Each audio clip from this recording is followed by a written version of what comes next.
Esto es Democracy Now!, el informativo de Guerra y Paz. En Colombia, el candidato presidencial de izquierda, Gustavo Petro, se enfrentará al empresario de derecha, Rodolfo Hernández, en una segunda vuelta electoral en junio. Petro ganó las elecciones del domingo con poco más del 40% de los votos, pero no alcanzó el 50% necesario para evitar una segunda vuelta. Petro, quien fue alcalde de Bogotá y es un ex miembro de la guerrilla colombiana M-19, ha prometido luchar contra la creciente desigualdad en Colombia con políticas históricas que incluyen una reforma tributaria y una reforma redistributiva del sistema de pensiones. Petro habló con sus seguidores el domingo por la noche. Lo que se disputa hoy es el cambio. Los partidos políticos aliados al gobierno de Duque, el presidente Duque, su proyecto político ha sido derrotado en Colombia.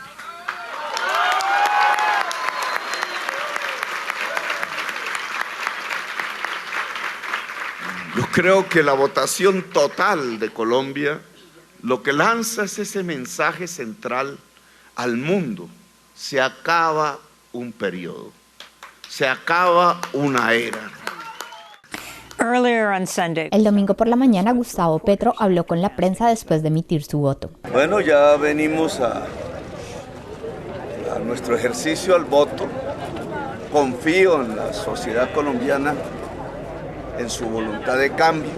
Al final solo hay dos alternativas, es una elección relativamente simple: o dejar las cosas como están en Colombia, lo cual en mi opinión es más corrupción, más violencia, más hambre, o cambiar a Colombia y dirigirla hacia una perspectiva de paz, de prosperidad y de democracia para el pueblo, para la gente. La compañera de fórmula de Petro es la ambientalista Francia Márquez Mina, ganadora del premio Goldman, quien se convertiría en la primera afrodescendiente en ocupar la vicepresidencia de Colombia si la fórmula progresista gana la segunda vuelta. Para sorpresa de muchos, Rodolfo Hernández obtuvo el segundo lugar al recibir el 28% de los votos. El otro candidato de derecha, Federico Gutiérrez, quedó tercero con un 23%. Juntos, los dos candidatos de derecha recibieron alrededor del 52% de los votos, casi 11 millones de sufragios, mientras que Petro recibió alrededor de 8.5 millones de votos. Rodolfo Hernández es un exalcalde y magnate inmobiliario que ha sido comparado con Donald Trump. Se postuló con una plataforma de gobierno anticorrupción, pero él mismo está bajo investigación por corrupción. Hernández se describió a sí mismo como un seguidor de Adolf Hitler. Que yo soy seguidor de un gran pensador alemán que se llama Adolfo Hitler. Tras la difusión de estas declaraciones, Hernández aclaró que había querido decir que era un seguidor de Albert Einstein, no de Hitler. Para profundizar sobre las elecciones en Colombia, hablamos con Manuel Rosenthal, médico y activista colombiano con más de 40 años de trayectoria en organizaciones políticas de base que trabajan con jóvenes, comunidades indígenas y movimientos sociales urbanos y rurales. Rosenthal ha tenido que exiliarse en varias ocasiones a causa de sus actividades políticas. Actualmente reside en la región colombiana del Cauca y forma parte de la organización Pueblos en Camino. Bienvenido de nuevo a Democracy Now! ¿Podría hablarnos sobre el significado de estas elecciones y la segunda vuelta que ocurrirá dentro de pocas semanas? El significado de estas elecciones tengo que relacionarlo en primer lugar expresando mis más profundas y sinceras condolencias con la familia de los 19 niñas y niños asesinados y los 2 maestros asesinados en Uvalde, y lo aterrador de esa masacre que nosotras y nosotros desafortunadamente conocemos y tenemos cerca, porque sucede todo el tiempo. Yo solo quiero dar un ejemplo doloroso y cercano. El 28 de marzo, el Ejército de Colombia, en un operativo con toda la tecnología, helicópteros, armamento, etcétera, entró a una comunidad indígena donde había gente desarmada y masacró a 11 civiles inocentes. El presidente Duque presentó este hecho como una acción en combate y un ataque a narco-paramilitares que habían sido dados de baja o narcoguerrilleros.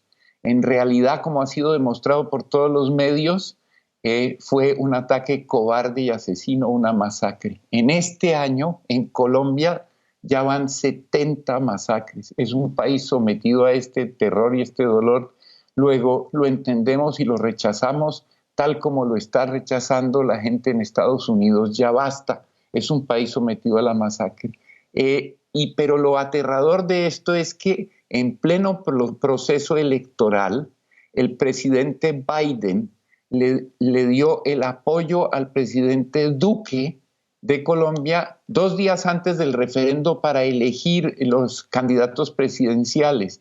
Y apenas el 23 de mayo pasado, convirtió a Colombia en un miembro extra de la OTAN, es decir, le da más financiación militar, más armamento, más apoyo militar a un gobierno que comete masacres, que se ha dedicado a falsos positivos, cuyo comandante en jefe de las Fuerzas Armadas ha amenazado a Gustavo Petro, candidato presidencial, y ha dicho que no lo obedecerá si gana las elecciones.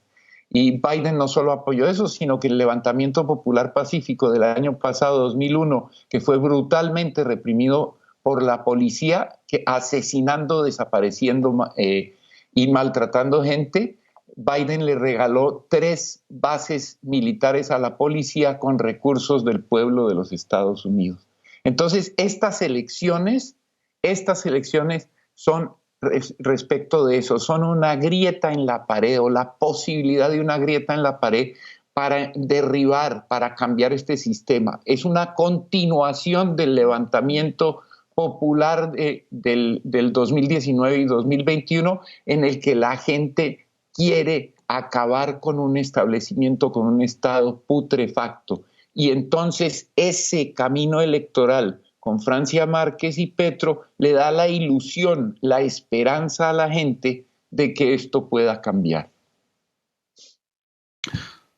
Bueno, Manuel Rosenthal, le quería preguntar acerca del surgimiento del movimiento de Rodolfo Hernández, que pocas personas esperaban que iba a tener tantos votos en esta primera ronda. Ahora, el domingo, Federico Gutiérrez, el candidato del establecimiento político, decidió de momento tirar su apoyo a Hernández. Va a ser difícil ahora para Gustavo Petro poder ganar la presidencia. ¿Puede hablar acerca de este cambio y el surgimiento de Rodolfo Hernández? Sí, Juan, gracias. Mira, exactamente. Rodolfo Hernández fue alcalde de Bucaramanga, ni siquiera pudo terminar su periodo. Es un hombre, para que la gente lo entienda en el contexto de Estados Unidos, es un hombre que tiene unas similaridades enormes en la forma de hacer política con Donald Trump. No ha hecho campaña electoral sino por redes sociales, particularmente TikTok, y su única propuesta es acabar con la corrupción.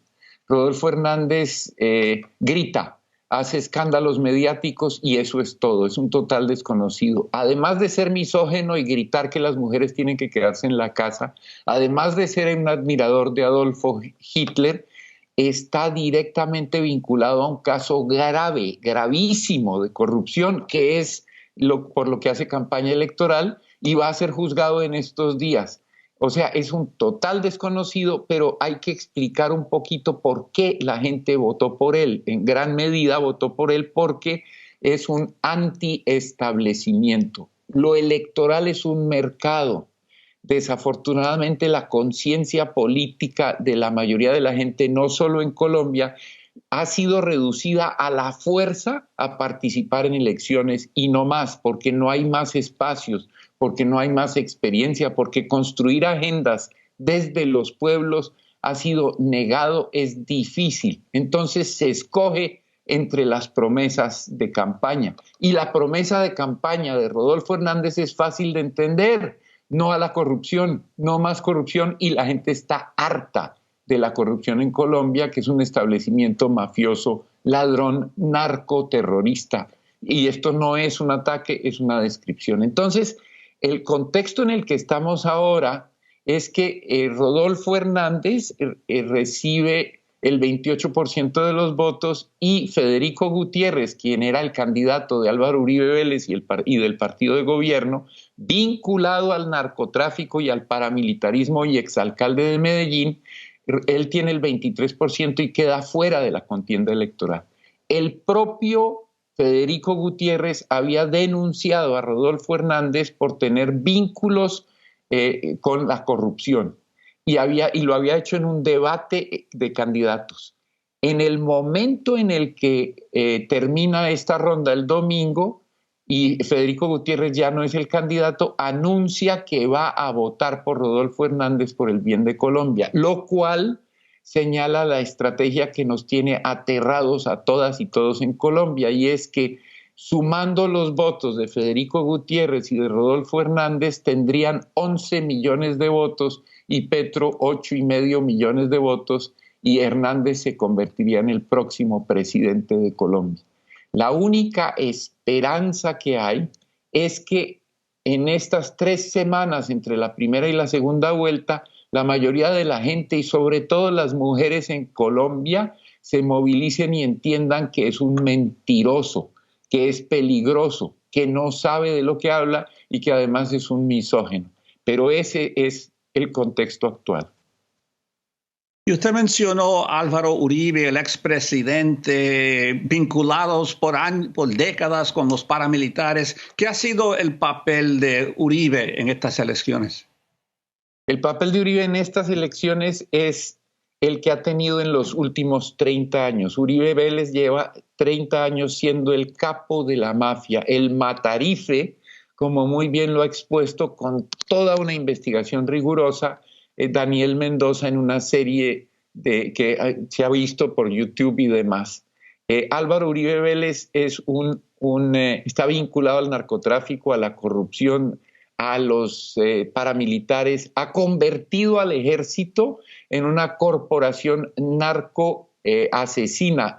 Logró que se asesinaran, por lo menos comprobados, 6.402 civiles inocentes por parte del ejército para conseguir bajas y mostrar éxito en la guerra contra la insurgencia. Entonces, Uribe Vélez es el partido de gobierno, Uribe Vélez es el gobierno, pero es mucho más que eso. Uribe Vélez, pongámoslo así de claro, el 6% del Producto Interno Bruto de Colombia es lavado de divisas de narcotráfico.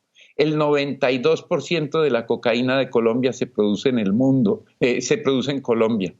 El 92%, y a todo esto está vinculado directa e indirectamente Álvaro Uribe Vélez como un capo desde cuando fue director del Aerocivil, donde empezó su carrera, como socio, amigo y pariente de Pablo Escobar Gaviria. Entonces, Álvaro Uribe Vélez es el Estado mafioso paramilitar vinculado al narcotráfico y a las corporaciones transnacionales y a los intereses de los Estados Unidos, y él es el que manipula todo esto. Y quiero decir algo muy importante. Nosotros íbamos siguiendo los resultados electorales minuto a minuto.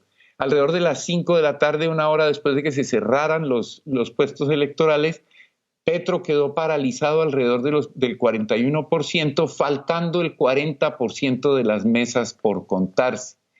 Luego hay todos los motivos para pensar que hay un algoritmo que manipula el software para el conteo de votos, y eso ya se está denunciando. Pero el gobierno Uribe Duque ha impedido que se haga una evaluación de ese software, y por lo tanto el riesgo de un fraude electrónico es muy alto. ¿Y nos puede hablar un poco de qué representan Gustavo Petro y Francia Márquez en términos de cambio para Colombia? Excelente, y aquí quiero plantear algo que es una preocupación y una esperanza. En términos de esperanza, pues representan claramente todo lo que se levantó en el paro nacional del 2019 y 2021. Todo lo que nos hizo salir a la calle y levantarnos no solo sigue pendiente, está peor. Masacres, corrupción, robos, todo. No hay nada del establecimiento, nada del Estado en Colombia, absolutamente nada rescatable, está podrido. Y parte de mantenerlo podrido y seguirse beneficiando de esto es el sistemático robo y control de las elecciones que les permite poner gente en el poder para robarse las siguientes elecciones y para robarse los presupuestos públicos y para ejercer el terror contra el pueblo. Eso es Colombia en resumen. Entonces, la situación que estamos viviendo ahora es una situación de, en este momento, Gustavo Petro y Francia Márquez recogen las voces del levantamiento popular y llaman al cambio. Entonces canalizaron todo el levantamiento popular hacia lo político electoral. Eso da esperanza, obviamente, y por eso hay tanta gente tan masivamente detrás de Petro. Yo puedo decir con toda tranquilidad, si no hubiera fraude, Petro y Francia ganarían.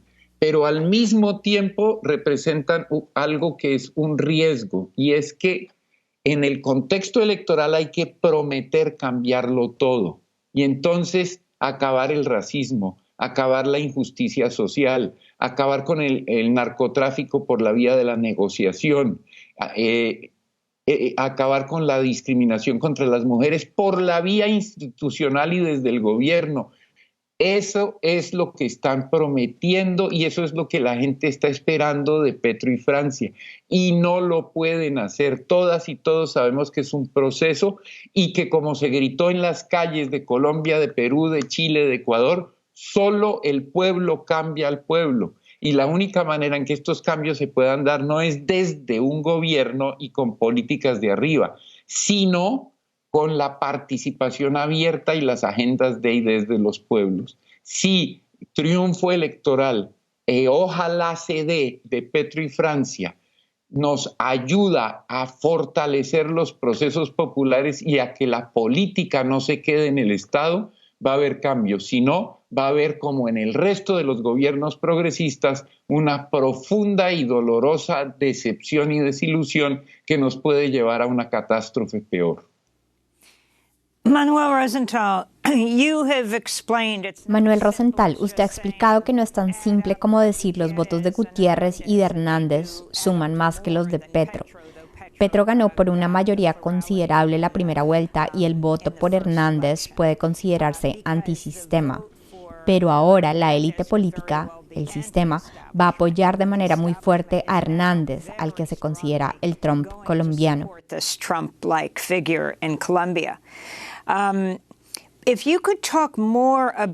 ¿Podría hablar más sobre el significado de la posible victoria de Petro y Márquez, no solo para Colombia, sino también para América Latina, y también el hecho de que Petro haya sido guerrillero del M-19? Sí, es muy, pero muy importante esa pregunta y siempre mirándola en todos los aspectos y complejidades que tiene. Todas y todos sabemos que el continente ha tenido gobiernos progresistas y ha tenido gobiernos de izquierda. Y todas y todos sabemos, por ejemplo, el caso de Chile. Chile tuvo un gobierno de concertación de centro, se llamó izquierda a veces y derecha. Ese es un contexto. Frente a esos gobiernos progresistas que fracasaron en lograr transformaciones profundas, un ejemplo es el gobierno Ortega, pero hay otros en el continente, siendo malos administradores del capital y cayendo en las mismas garras del establecimiento, el contexto cambia porque hay levantamientos populares contra el sistema en todo el continente. El pretexto en Chile fue el costo del pasaje del transporte público, en Ecuador la gasolina, en Colombia una reforma tributaria, pero en realidad fracasaron los estados-nación han fracasado y los pueblos en toda Latinoamérica se han levantado. En este contexto, Gustavo Petro y Francia Márquez representan o buscan representar ese malestar, ese levantamiento contra el establecimiento. ¿Dónde está la esperanza? Está allí. Eso significaría, si gana Petro, le daría como una fuerza, ojalá, de esperanza a los pueblos. El riesgo está en lo que decía antes, que el triunfo de Petro o el de Gabriel Boric en Chile se conviertan, y es muy probable que ese sea el caso, en desilusiones, aun si ganan, si se pretende cambiar desde arriba, transformar desde arriba una realidad compleja, si se pretende excluir al pueblo, suplantar a los pueblos para que construyan su propia democracia. Y eso lo estamos viendo en este contexto en Chile con la constituyente y se está viendo en otros países. Entonces, lo resumo diciendo, si ganan Francia y Petro, la efervescencia, la alegría, la fiesta, la felicidad que vamos a sentir es gigantesca. Tenemos que cuidarla. La euforia que vamos a sentir cuando ganen Francia y Petro la tenemos que cuidar. Y cuidarla quiere decir que la agenda la tenemos que hacer los pueblos desde abajo. Gane quien gane, solo el pueblo salva al pueblo, y mientras nos asumamos que la política la hacemos desde abajo, nada va a cambiar y nos vamos a decepcionar lo que va a aprovechar la derecha. Petro y Francia no pueden hacerse parte del establecimiento, y para que no lo sean, tenemos que convertirnos como pueblos en una fuerza no solo electoral, sino sobre todo política y de autonomías y tejidos. Y Manuel, te quería preguntar acerca de la posibilidad de violencia en estas últimas semanas, conociendo que la historia de Colombia, por ejemplo, pienso del asesinato de Luis Galán en 1989, un candidato presidencial que mucha gente tenía esperanza también, especialmente con tantos paramilitares todavía corriendo por Colombia. ¿Qué piensa usted en términos del potencial por la violencia? Totalmente aterrador. Lo tengo que decir así claramente, Juan. No hay ningún indicio de que vaya a reducirse la violencia o a limitarse la violencia. Por el contrario, todo apunta a que viene más terror y más guerra. Colombia lo describió el padre Javier Giraldo en su libro, una democracia genocida. En Colombia se gobierna a punta de terror y de guerra. Este terror y esta guerra están financiados por el narcotráfico, pero no solo, por el extractivismo. Hay una colusión militar-paramilitar, eso es lo mismo, militares y paramilitares. Están coordinados con el narcotráfico, están al servicio de mafias, de la acumulación. Es un aparato de terror, es una democracia genocida. Y no quiero dejar esto solo en teoría, Juan. Para la pregunta que haces es muy importante, por ejemplo, saber que el general Barrero, que fue comandante en jefe de todas las fuerzas militares de Colombia, el más alto cargo, tuvo que ser sacado de su cargo por el presidente Santos antes del acuerdo de paz, porque Barrero está directamente vinculado con Matamba, uno de los narcotraficantes de todo el suroccidente de Colombia, y porque se le encontraron unas conversaciones telefónicas en las que dice abiertamente que hay que encubrir los falsos positivos creando una mafia entre militares. Este militar fue promovido para gobernador del departamento del Cauca por Álvaro Uribe Vélez, y una vez que lo sacaron de ser comandante del ejército, le dieron los recursos públicos para cuidar de dirigentes sociales e indígenas en el Cauca, el departamento donde más se asesinan. Entonces, sí, lo que viene es terror, gane quien gane. El triunfo de Petro y Francia no va a traer la paz. Hay un lapso entre las elecciones y el 7 de agosto. Y al 7 de agosto ya los militares han amenazado con golpe de Estado. En fin, nos tenemos que movilizar como pueblos para defender la vida en el país que tiene el ejército y las fuerzas armadas más poderosas del continente, la Israel de América Latina. Esa pregunta es lo que a todas y a todos nos horroriza, y a ese aparato de terror lo apoya el gobierno Biden abiertamente. Well, thank you so much, Manuel Rosenthal. Muchas gracias, Manuel Rosenthal, médico y activista colombiano, con más de 40 años de trayectoria en organizaciones políticas de base que trabajan con jóvenes, comunidades indígenas y movimientos sociales urbanos y rurales. Rosenthal ha tenido que exiliarse en varias ocasiones a causa de sus actividades políticas. Actualmente forma parte de la organización Pueblos en Camino. Para ver la entrevista en inglés puede ir a nuestra website democracynow.org. Soy Amy Goodman con Juan González. Cuídense.